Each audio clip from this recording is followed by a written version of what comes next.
નમસ્કાર મિત્રો, જય હિન્દ, જય ભારત, જય શ્રી કૃષ્ણ। સ્વાગત છે તમારું આપણી યુટ્યુબ ચેનલ મિસ્ટર વિજય ઇન્ફોઇન્ટ એજ્યુકેશનમાં। તો મિત્રો, ગુજરાત પેન્શન બેઠક બાદ પેન્શનમાં તોતિંગ વધારો જાહેર। તો મિત્રો, તમે પણ ગુજરાત રાજ્યની સેવામાંથી સેવાનિવૃત્ત પામેલા પેન્શનધારક છો તો તમારા માટે આ એપ્રિલ મહિનામાં સૌથી મોટી જાહેરાત થતાં તમામ પેન્શનરોમાં એક આનંદનો માહોલ જોવા મળી રહ્યો છે। તો મિત્રો, હવે તમે અથવા તો તમારા ફેમિલીમાં કોઈ પણ પેન્શન ધારક છે અથવા તો કોઈ રિટાયર થઈને પેન્શન લેવાના છે તો તમારે આ માહિતી જાણવી ખૂબ જ અગત્યની થશે। તો મિત્રો, શું છે તમામ વિગતવાર તેની વિગતવાર જાણતા પહેલાં તમને એક નમ્ર વિનંતી છે કે તમે આપણી ચેનલમાં નવા હોય તો આપણી ચેનલને સબસ્ક્રાઈબ કરી લેજો અને મિત્રો, વિડીયો ગમે તો લાઈક પણ કરી દેજો। તો મિત્રો, તમામ વાત વિગતવાર જાણીશું। તો મિત્રો, શું છે તમામ વિગત? તો મિત્રો, તેમાં સૌથી પહેલાં આપણે વાત કરીશું કે નવી દિલ્હી કેન્દ્ર સરકારના કર્મચારીઓ અને પેન્શનરો માટે સોમવાર 13 એપ્રિલનો દિવસ મહત્ત્વનો હોઈ શકે છે। વાસ્તવમાં 13 એપ્રિલના રોજ national council of joint consulting machinery NCGCMની ડ્રાફ્ટિંગ કમિટીની મહત્ત્વની બેઠક થઈ રહી છે।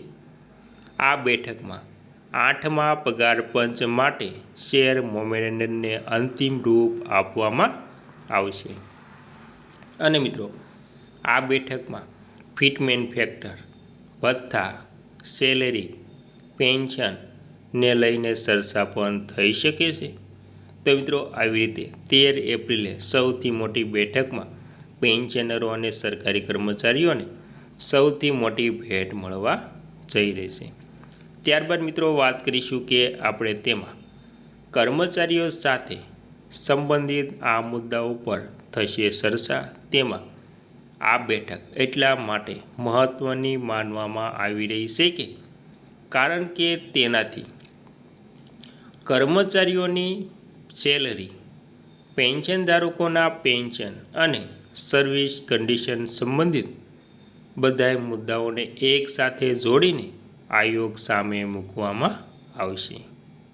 આ પહેલાં 12 માર્ચના રોજ પણ એક બેઠક થઈ ચૂકી છે, જેમાં આ પ્રસ્તાવ પર ચર્ચા કરવામાં આવી હતી। તો મિત્રો, પેન્શનરો અને સરકારી કર્મચારીઓ માટે એપ્રિલ મહિનામાં જે મોટી જાહેરાત થવાની છે તેનાથી પેન્શન અને પગારમાં સૌથી મોટો વધારો જોવા મળી શકે તેમ છે। અને મિત્રો, ત્યારબાદ મહત્ત્વની વાત કરીએ તો તેમાં કર્મચારી સંગઠનો તરફથી આયોગને ઘણી સૂચનાઓ આપવામાં આવ્યા છે। હાલમાં જ NCGCMના સચિવ શિવ ગોપાલ મિશ્રાએ આયોગને લેટર લખીને 9 અન્ય મુદ્દાને પણ સામેલ કરવાની માંગ કરી છે। આ પહેલાં આયોગે 18 સવારોની એક યાદી જાહેર કરી હતી, જેના પર બધાય પક્ષો પાસેથી સલાહ માંગવામાં આવી હતી। અને મિત્રો, ત્યારબાદ આયોગ 18 મહિનામાં રજૂ કરશે તેનો નિયમ। સરકાર પહેલાંથી જ 8મા પગાર પંચની રચના કરી ચૂકી છે અને તેના નિયમ પર નક્કી કરી દેવામાં આવ્યા છે। આયોગને પોતાની ભલામણો આપવા માટે 18 મહિનાનો સમય આપવામાં આવ્યો છે। તેનું કામ કર્મચારીઓનું સેલરી સ્ટ્રક્ચર, ભથ્થું, પેન્શન અને અન્ય સુવિધાની સમીક્ષા કરવાનું છે। તો મિત્રો, આવી રીતે 18 જે મહિનાઓ છે તેમાં રજૂ કરવાના નિયમ છે। ત્યારબાદ મિત્રો, વાત કરીએ તો ફિટમેન્ટ ફેક્ટર પર નજર। તો મિત્રો, કર્મચારીઓની વચ્ચે સૌથી વધારે ચર્ચા ફિટમેન્ટ ફેક્ટરને લઈને છે।